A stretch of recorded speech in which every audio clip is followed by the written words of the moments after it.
Ok, gente, então vamos voltando aí com os princípios próprios do processo do trabalho. Esse é o terceiro módulo, princípios próprios do processo do trabalho. Falamos dos princípios comuns do direito processual civil e direito processual do trabalho.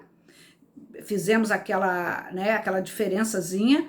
Antes, os princípios constitucionais do trabalho, agora os princípios que são próprios do direito processual do trabalho.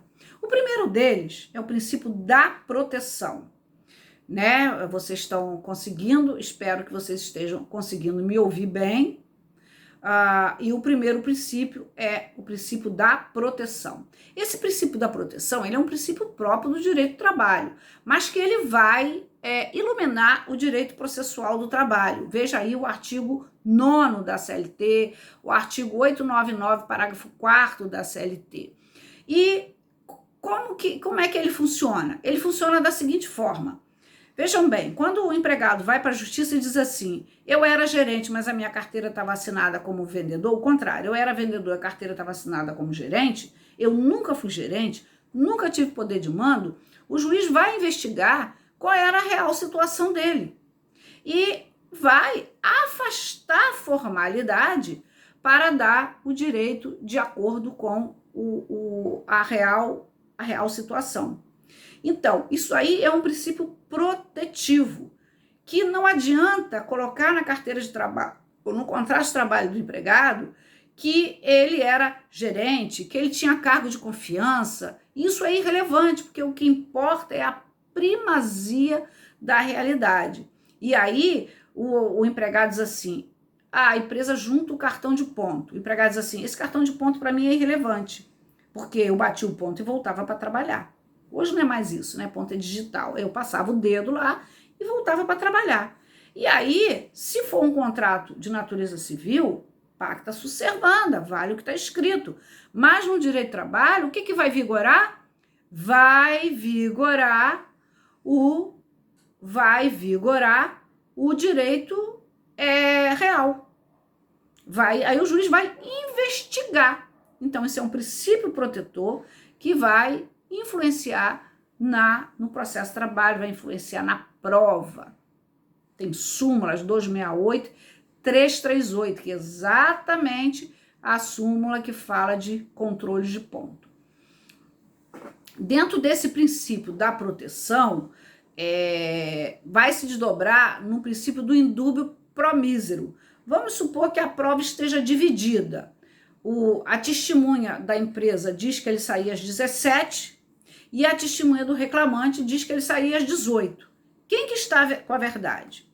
Obviamente que o juiz vai procurar, né? O juiz hoje não usa muito esse princípio do indúbio pro mísero. Ele vai investigar, ele vai, a partir daquele princípio da imediação, tentar sentir quem que está mentindo ali, vai apertar a testemunha. Por isso que ele está presente. Aquele princípio que nós vimos lá no módulo anterior, ele é muito importante. Mas acontece que tem o princípio do indúbio pro mísero. O juiz pode dizer, bom, na dúvida, é o princípio da proteção que se desdobra no indúbio pro mísero, eu vou entender que se o empregado está na justiça, se ele está dizendo que ele saía às 18, eu vou conceder esse horário, vou conceder a hora extra com base nesse princípio, ok? Até aí tudo bem? Vou beber uma aguinha com gengibre, a aguinha com gengibre, que é para ajudar a garganta, que é para ajudar a nossa imunidade, viu, gente? A aguinha com gengibre, própolis, meditação, né? Conexão aí com o Altíssimo, cada um na sua crença, para a gente passar por esse momento difícil. Vamos lá. Finalidade social. O processo do trabalho, que a gente não tem um código de processo de trabalho, vamos lembrar disso, nós temos normas na CLT processualista que vão beber na fonte do direito processual civil e outras. Mas tem uma finalidade social e que vai quebrar aquele princípio constitucional lá de cima que nós vimos da isonomia de tratamento. Então, aqui, esse princípio da finalidade social, ele vai atender ao direito material, que tem por escopo o princípio princípio da subsistência. A norma trabalhista, o fundamento do trabalho, ele é para a subsistência humana. Então, sempre que o juiz for aplicar a norma, ele vai atender aos fins sociais a que ela dirige e às exigências do bem comum. Isso é muito importante, por isso que eu afirmo e reafirmo. O juiz do trabalho é aquele juiz sensível, é aquele juiz que ele é moldado para um direito especial, para um direito social, que é o direito às relações capital e trabalho, tá bom?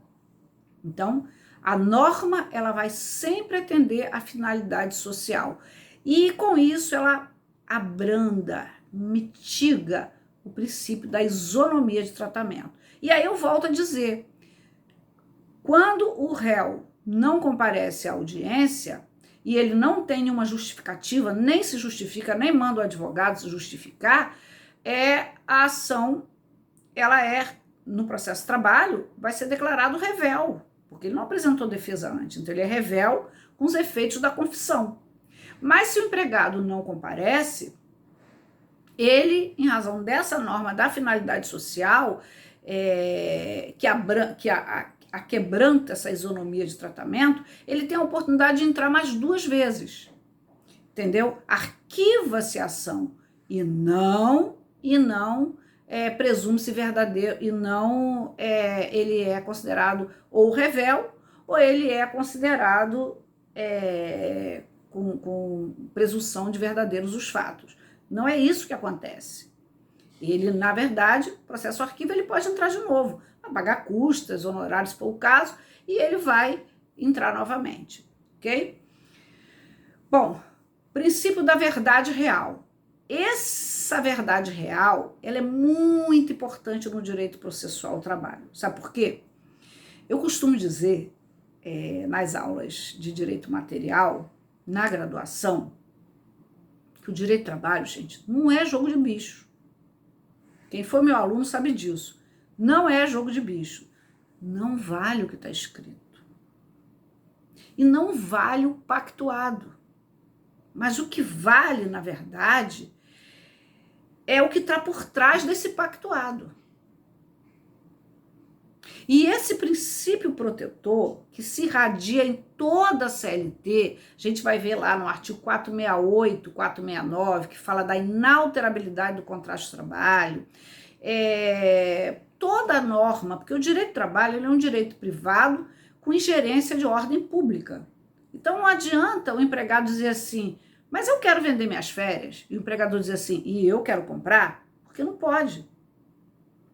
As partes não têm plena liberdade. Ah, mas eu não quero assinar minha carteira porque eu já estou recebendo auxílio-desemprego de outro lugar. Mais um motivo que não pode, porque é proibido, né?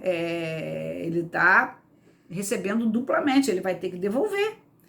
Mas ele está lesando o poder público. Mas não é nem por isso. É porque a lei estabelece um prazo para ele assinar a carteira. Então, se ele está recebendo seguro-desemprego, das duas, uma, ou ele não vai ter o emprego, ou ele vai abrir mão desse seguro-desemprego. Então, por quê? Porque o Estado, o ordenamento jurídico trabalhista impõe essa necessidade de assinar. E por essa razão, por esses motivos, é que no processo trabalhista o juiz vai sempre buscar a verdade real. O que está por trás do que foi dito, o que está por trás do fato, o que está por trás da materialidade contratual. Então, por exemplo, muito comum na seara trabalhista é a contratação de salário misto, o salário fixo mais comissão.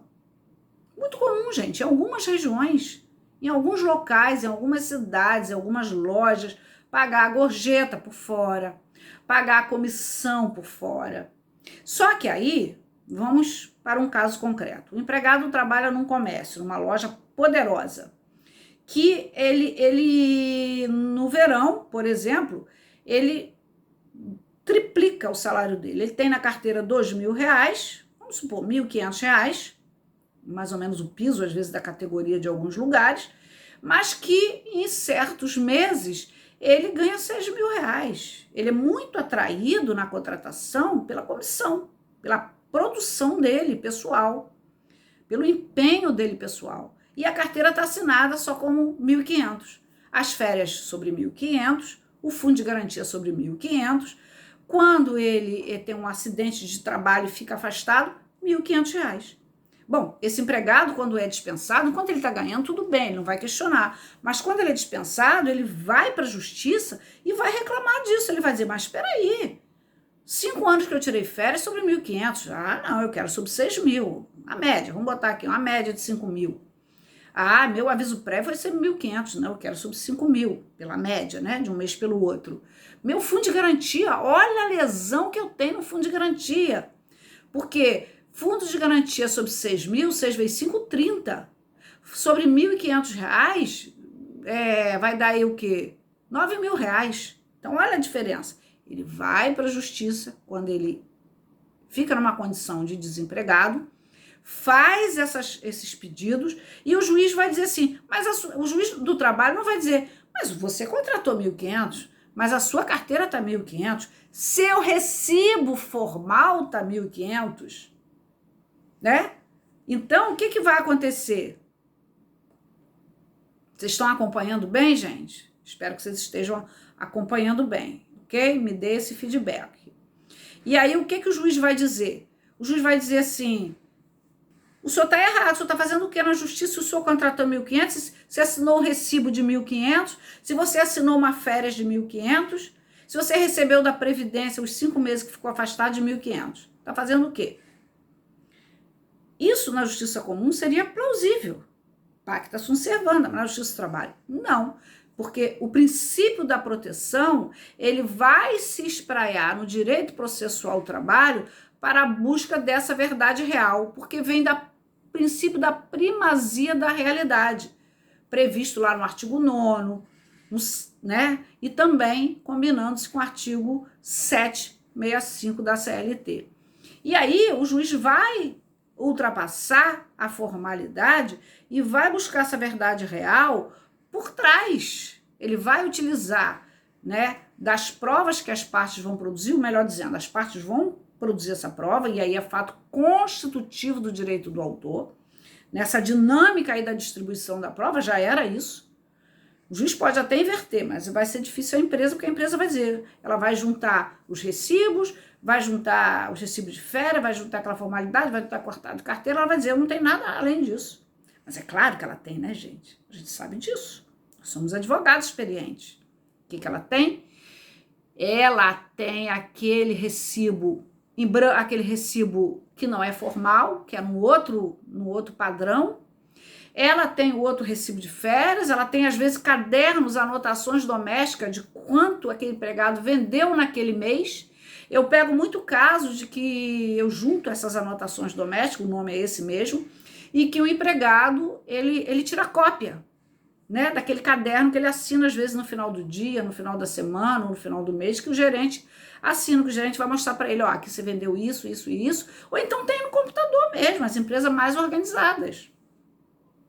Tem aquela venda toda computadorizada dele, com o nome dele, com a senha dele, e vai aí, ele vai conferir e assinar e receber. Só que não tem recibo de nada.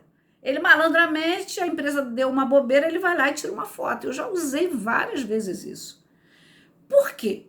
Porque a empresa, tudo bem que eles combinaram isso, mas o direito do trabalho, volto a dizer, ele é um direito privado, onde as partes podem pactuar, ter um consenso, mas vai aí uma ingerência do poder público, porque nessa esteira aí, todos perdem. A Previdência Social não recolhe, o imposto de renda não recolhe, né? O governo não recolhe imposto de renda, porque aí já entra na faixa. E o fundo de garantia dele também, que é utilizado para empréstimo, para movimentação pelo governo. Então, todos perdem aí, e ele principalmente. Só que enquanto ele está recebendo, para manter o emprego, ele fica. Na hora que ele sai, ele vai lá e diz. Aí o direito processual, que é instrumental, vai buscar a verdade real através dos meios de provas existentes. Nessa mesma linha, há o direito da indisponibilidade, né? Claro que o empregado pode entrar com a ação e desistir. Ele desiste por uma petição, ele desiste quando ele não vai à audiência e não entra novamente, mas ele não pode abrir mão, por exemplo, de, numa sentença, quando o juiz determina a assinatura de carteira porque reconheceu o vínculo de emprego, ele não pode dizer assim, eu não quero, eu abro mão da assinatura de carteira. Ele não pode. Ou o juiz determina os recolhimentos previdenciários assim, eu estou fazendo um acordo para que não sejam recolhido o meu fundo de garantia ou que não seja recolhido a minha previdência. Isso é um direito indisponível dele. Ele pode sim, se a sentença condenou, por exemplo, em 100 mil reais, ele pode lá na frente fazer um acordo em 80 mil, em 60 mil e parcelar. Mas cuidado, o acordo é sempre uma vontade das partes, das duas partes que o juiz, em regra, deve homologar. Mas quando ele percebe que esse acordo é muito prejudicial ao trabalhador, por exemplo, 100 mil reais, faz um acordo de 10, de 20, a perder de vista, a maioria dos juízes sensatos não homologa, pelo princípio da indisponibilidade dos seus direitos que vem da irrenunciabilidade. Ok, gente? Até aí tudo bem? Veja como é que é especial, veja como é particular. Princípio da conciliação. Esse princípio é importantíssimo no direito do processual do trabalho, tanto que tem 2 artigos, 846 e 850, que o juiz, ao abrir a sessão, a audiência, ele tem que perguntar, antes de receber a defesa, ele tem que perguntar, tem acordo? Ok, não tem acordo, me dê a defesa, manifeste sobre a defesa, qual a prova que quer produzir. E depois que ele acaba de produzir a prova, que ele se apropriou daquele conteúdo, ele já tem mais ou menos a ideia da sentença que ele vai dar, ele diz assim, quero renovar as propostas de acordo. E às vezes ele força um pouco a barra, fulano, é melhor você fazer acordo, a prova não está muito boa para você. Só que ele não pode dizer assim, né? Porque ele não pode antecipar a sentença. Mas ele, fulano, faz acordo, tenta fazer, como é que o senhor pode pagar, como é que você pode receber, você aceita? 2 momentos, obrigatoriamente, sob pena de nulidade, tem que se tentar da conciliação na Justiça do Trabalho. Por quê? Porque a Justiça do Trabalho ela é essencialmente conciliatória. Ela nasce como um órgão de conciliação. Ela não nasce enquanto justiça. Lá em 1939, já falei isso para vocês, lá em 1940, ela era um órgão do executivo. Um tribunal de conciliação, né? Trino. E depois ela vem como Justiça do Trabalho, com uma composição com o juiz titular, com juízes representantes do advogado, do trabalhador e juiz representante do empregador, os famosos classistas, que foi extinto em 1999. 1999 foi extinto essa composição da Justiça do Trabalho, que é exatamente aquela 4ª fase da Justiça. Foi extinta, então hoje é só um juiz, né? O juiz togado, que faz carreira, vocês que estão estudando, né? Que vão aí fazer concurso para magistratura. Então, a conciliação ela é fundamental sob pena de nulidade. A Justiça do Trabalho, volto a dizer, essencialmente conciliadora e deu mais um passo nessa tentativa de conciliação com a reforma trabalhista, com a Lei 13.467, que permitiu que as partes pudessem conciliar seus próprios direitos, obviamente com advogados, né? E com juiz homologando. Normatização coletiva. Bom, as normas coletivas são, primeiro, fontes formais do direito do contrato de trabalho. E segundo, gente, a única justiça que cria norma, por incrível que pareça, é a Justiça do Trabalho. Mas como? Pela sentença normativa. quando o sindicato profissional não consegue se conciliar com o sindicato patronal, é instaurado a instância, é feita uma ação que se chama dissídio coletivo. Esse dissídio coletivo tem uma sentença, que se chama sentença normativa. Essa sentença vai valer para aquela categoria. Bancários, de qual região? Qual a base territorial? Bancários do Rio de Janeiro, de Niterói, um exemplo. Bancários de Curitiba. Então, vai valer aquela sentença normativa para aquele setor bancário, para aquela categoria e para aquela base territorial. Acontece que essa sentença normativa ela faz lei entre as partes, aquelas partes, naquela localização. E aí se diz que é a única justiça que tem o poder de criar norma, de criar leis. Mas a sentença normativa, essa norma coletiva, ela não é uma lei propriamente dita. Não, ela não é uma lei propriamente dita, mas ela é híbrida. Ela tem corpo de contrato, porque ela é diferente, são cláusulas, né? Cláusula salarial, cláusula disso, cláusula de jornada, cláusula de plano de saúde, cláusula daquilo. E ela tem a cabeça de lei, porque é de observância obrigatória. Então, o princípio da normatização coletiva e princípio da simplicidade das formas. Faltam dois. Princípio da simplicidade das formas. Claro que as formas, né, tendo um advogado, não vamos ser tão simplórios. Precisamos fazer as nossas peças, até porque a gente bota o nome, fazer com aquela causa de pedir bem articulada. Só que eu não preciso ficar desfiando o rosário do direito, salvo se eu fizer uma ação, por exemplo, de reparação de dano moral, uma ação complexa de justa causa, uma ação complexa de equiparação salarial, uma análise de diversas normatizações. Aí eu preciso trazer a lei, né? A lei, a norma, o regimento interno, para fundamentar, fazer um diálogo aí das fontes. Mas se é uma ação simples de salário, é uma coisa mais simplória, eu não preciso fazer aquela ação muito bem aprimorada. Eu não estou falando que é não bem redigida. Bem redigida é uma coisa e simples sem ser rebuscada é outra. Mas vigora no direito processual do trabalho a simplicidade das formas. E eu costumo dizer que quando tem advogado, nem sempre é assim. Não pode ser muito simples. Mas esse princípio, gente, ele tem um fundamento, porque prevalece no direito processual do trabalho, na justiça do trabalho, o ius postulante, tá? Que é aquele segundo o qual a parte pode ir a juízo sozinha, sem advogado, e o servidor vai ter que fazer a anotação lá do que ele quer, e ele vai para a audiência sozinho. Vocês, por exemplo, né, que são experimentados aí no direito do trabalho, podem fazer, se quiser, as suas próprias defesas e seus próprios postulações.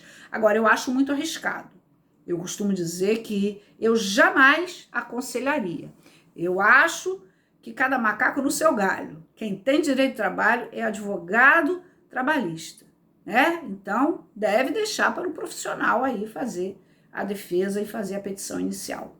Imagina hoje os direitos tão complexos, né?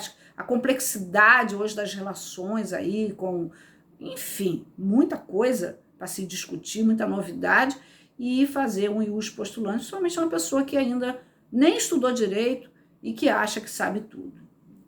Por isso, o princípio da simplicidade das formas. E, por fim, nesse rol de princípios que eu escolhi, porque eles podem ser desdobrados, mas são os mais importantes, segundo os doutrinadores Carlos Henrique Bezerra Leite, Mauro Schiavone, eles são os mais importantes.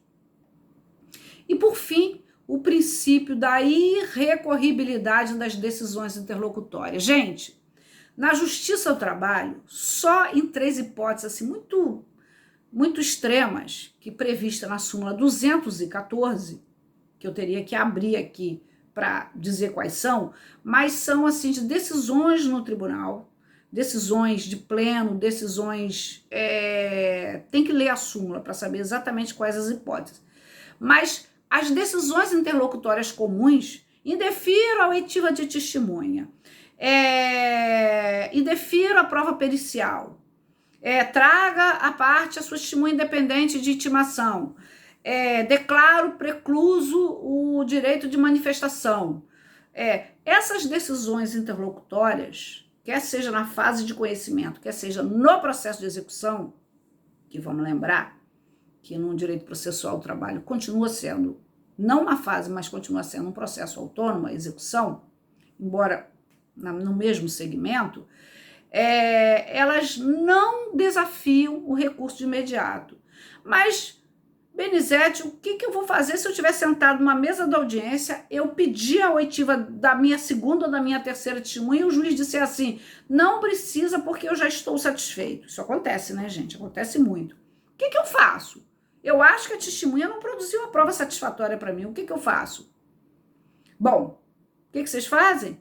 Registram em ata que desejou a parte ouvir a testemunha e que o juiz indeferiu e registra o meu inconformismo, meu protesto, como quiser cada um, certo? Então, gente, isso que normalmente acontece. Então, acontece da parte registrar, porque ele não pode fazer um agravo de instrumento. Não cabe. Por que não cabe? Porque no direito processual do trabalho vigora o princípio da celeridade pela natureza das verbas das matérias que são levadas à Justiça do Trabalho. Então, esse princípio da celeridade, que deveria ser célere, mas não é, na verdade, eles também ele puxa esse outro princípio da irrecorribilidade das decisões interlocutórias, tá? E decisão interlocutória são todas aquelas decisões importantes, mais ou menos importantes, que não põem fim ao processo, quer seja uma extinção de mérito, quer seja uma extinção sem mérito. O juiz extingue sem apreciar o mérito ou apreciando o mérito. Bom, gente, em linhas gerais, são esses dividir em 3 módulos aí, os princípios que regem o direito processual do trabalho. E digo para vocês que isso é bobagem, isso está lá no início, eu não preciso disso, eu preciso estudar as normas processuais. Engano. Porque quando a gente está no dia a dia da advocacia, a gente precisa muitas vezes invocar esse princípio da simplicidade das formas, esse princípio da indisponibilidade, quando às vezes o advogado age um pouquinho assim na malandragem, todo advogado tem que ter um pouco de malandragem, e ele observa que o juiz não colocou na sentença a segunda proposta conciliatória e a sentença foi na ata e a sentença foi desfavorável a ele, ele vai para o tribunal e argui aí uma preliminar de nulidade por ausência da a observância do princípio da conciliação previsto lá no artigo 846 e 850. Então, princípios são muito importantes, sim, seja os constitucionais, que nós falamos no início, seja os princípios do direito processual civil que se aplica ao processo de trabalho, e esses aí do princípio específico do processo de trabalho. Ok, gente? Bom, então nós vamos ficando por aí nesse terceiro vídeo aí, nesse terceiro momento desse vídeo sobre princípios do direito processual do trabalho, ok? Até a próxima!